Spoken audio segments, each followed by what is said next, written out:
అందం, ఆరోగ్యం, ఆత్మవిశ్వాసం అనూస్తో సాధ్యం. ట్రాన్స్ఫర్మేషన్ సర్వీసెస్ పైన flat 50% discount. Anoos since 1982. Welcome to Suman TV. ఇవాళ కూడా కిచెన్ ప్రోగ్రామేనండి. బట్ నేను ఖాళీగా నుంచున్నాను. 2 నిమిషాలు మీతో కబుర్లు చెప్పి అప్పుడు మనం రెసిపీలోకి వెళ్దాం.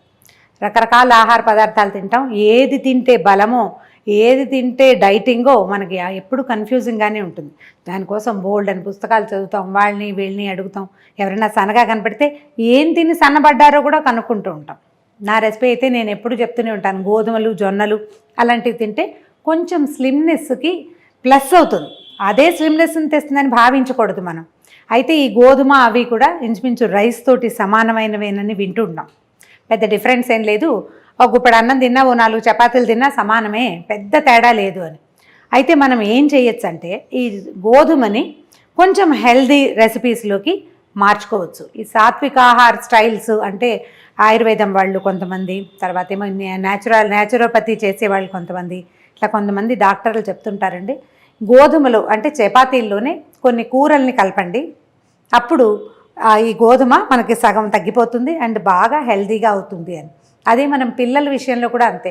ఒట్టి చపాతీలు ప్రతిసారి ఒట్టి గోధుమ పెడితే ఏమొస్తుంది? అందులో కొన్ని కూరగాయలు ముక్కలు ఏమైనా కలిపితే బాగుంటుంది. అందుకని మనం మేతి పరోటాలు అవి చేసుకుంటాం. వాటికి బాగా ప్లెంటీ ఆఫ్ ఆయిల్ కావాలి, నూనె ఎక్కువ వేస్తేనే బాగుంటుంది, లేకపోతే అంత గొప్పగా ఉండదు. ఆలు పరోటాలు చేస్తే వాటితో పాటు మనం కూడా ఆలులాగా గోల్ గోల్గా అవుతాం. రుచికి బాగానే ఉంటుంది అనుకోండి, బట్ డైటింగ్ కోసం మనం గోధుమ రొట్టెలు కానీ చపాతీలు కానీ తినదలుచుకుంటే, పైగా మోరోవర్ ఇప్పుడు వచ్చేది ఎండాకాలం కదా, కొన్ని కూరగాయలని కనుక మనం ఇందులో కలుపుకుంటే చాలా హాయిగా ఉంటుందండి. డైటింగ్ అవుతుంది అండ్ హెల్దీ థింగ్ కూడా అవుతుంది. మనం పాలకు, కొత్తిమీర రెండింటిని గ్రైండ్ చేసి కొంచెం రసం పెద్దగా పిండక్కర్ల, దాంట్లో ఉన్న పల్ప్తో సహా మనం గోధుమ పిండిలో కలిపేసామనుకోండి, 50% పాలకు 50% గోధుమ కలిపితే మనకి చక్కగా రొట్టె సమానంగా తయారైపోతుంది.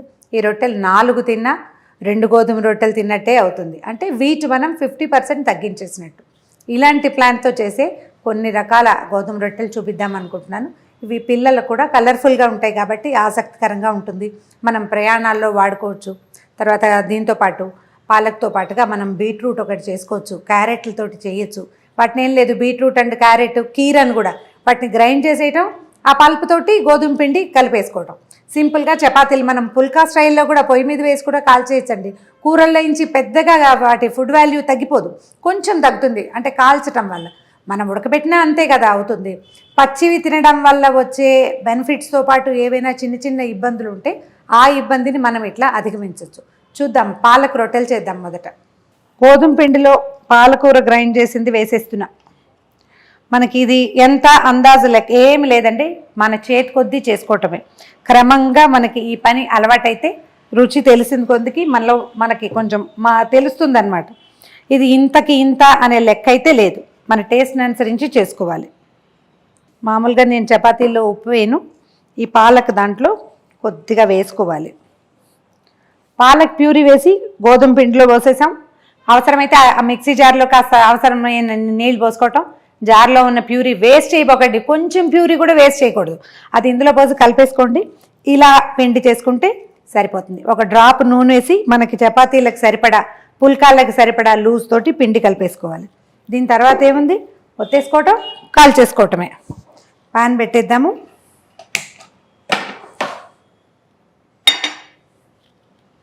కొత్తగా చపాతీలు చేసే వాళ్ళు ఎవరైనా ఉంటే మొదట్లో ఇండియా మ్యాప్లు వస్తాయి, ఏం పర్వాలేదు.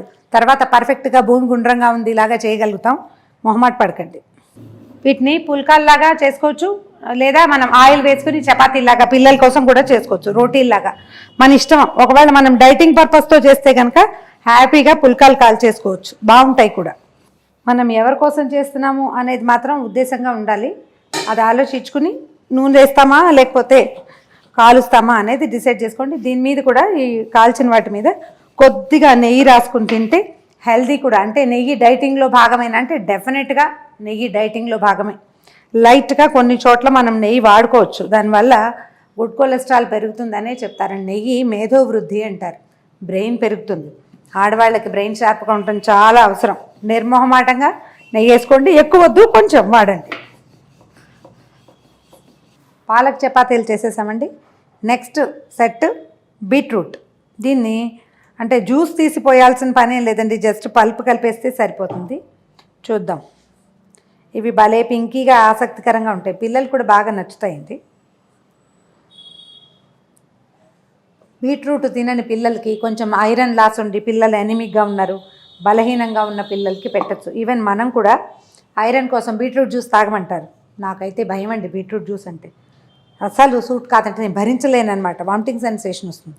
అందుకని ఏం చేస్తున్నానంటే బీట్రూట్ పీసులు అప్పుడో పీసు ఎలాగోలాగా దేవుడా అని తినేస్తూ ఉంటాను. మధ్య మధ్యలో ఇలాంటివి చేస్తాను, రాత్రిపూట హాయిగా ఉంటుంది తినడానికి.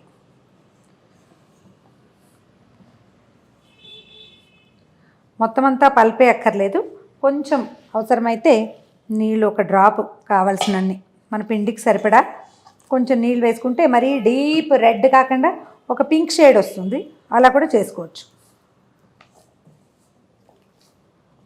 వీటిని నూనె వేసి కాల్చి చూద్దాం ఎట్లా వస్తాయో.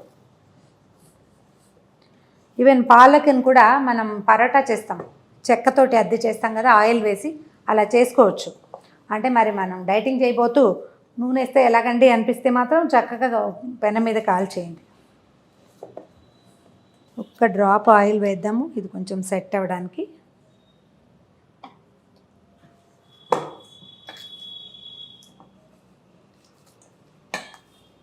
మామూలు గోధుమ పిండి నలిపినంతసేపు ఈ కూర ముక్కలు, కూర గుజ్జులు కలిపిన వాటిని నలపక్కర్లేదండి. ఎందుకంటే కూరలోనే ఒక రకమైన సెల్ మేనేజ్మెంట్ ఉంటుంది కదా, అది గోధుమ పిండిలోకి వెళ్ళిపోయి బాగా స్మూత్గా చేస్తుంది.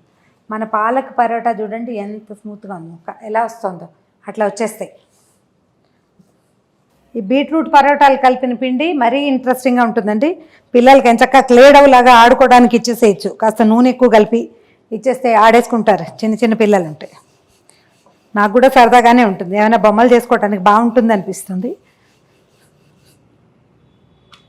జనరల్ చపాతీలు వచ్చినట్టే వీటిని కూడా మడతలు వేయాలి అంటే లోపల నూనె రాసి మడతేసుకోవచ్చు. స్టవ్ కొంచెం హైలో పెడదాము, ఇది కాస్త కాలేక, అంటే ఇది కొంచెం మనకి ఇట్లా బబుల్స్ వచ్చాక తిప్పేసేయాలి. పరోటాలు చపాతీలు ఎలా కాలుస్తాం అదే స్టైలు.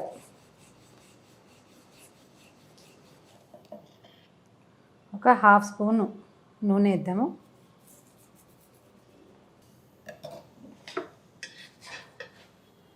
నూనె వేయటము కాల్చేయటమే.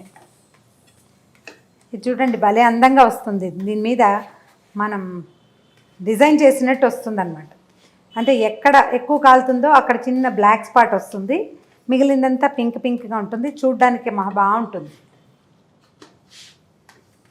కనిపిస్తుంది చూడండి. దీన్ని కూడా మనం పుల్కాలాగా కాల్చేసుకోవచ్చు. ఇది రెండో వెరైటీ కోసం చూపిస్తున్నాను అంతే. ఇలాగే మన దగ్గర ఉన్న మిగిలిన పిండి అంతా కూడా చపాతీలు ఒత్తేసుకోవటం, కాల్చేసుకోవటం. స్టవ్ ఆపేసేద్దాం. ఆఖరి చపాతీని కూడా లోపల పెట్టేద్దాం, స్టవ్ ఆపేసేద్దాము. ఓకే చూడండి మన రెడీ పాలక్ పరోటాలు అండ్ బీట్రూట్ పరోటాలు. బీట్రూట్ పరోటాలతోటి ఎనీ చట్నీ ఏదైనా దాంతో వెళ్ళిపోతుంది. మనం పుల్లగా ఉండే ఏ చట్నీ అయినా బాగుంటుంది. అండ్ పాలక్ తోటి సాస్ కానీ టమాటా పచ్చడి కానీ చాలా బాగుంటుంది. చూసి మనకి ఏ టేస్ట్ నచ్చితే ఆ టేస్ట్ తోటి మనం ఈజీగా మన డైటింగ్ని హ్యాపీగా పూర్తి చేసుకోవచ్చు. ప్రయత్నం చేసి చూడండి, ఇవి పెద్దవాళ్ళకి పిల్లలకి కూడా నచ్చుతాయి. హెల్దీ అండ్ బెనిఫిషియల్ చపాతీలు. ఈ వీడియో కనుక మీకు నచ్చినట్లయితే లైక్ చేయండి, షేర్ చేయండి. మరిన్ని వీడియోల కోసం సుమన్ టీవీకి సబ్స్క్రైబ్ చేసుకోండి.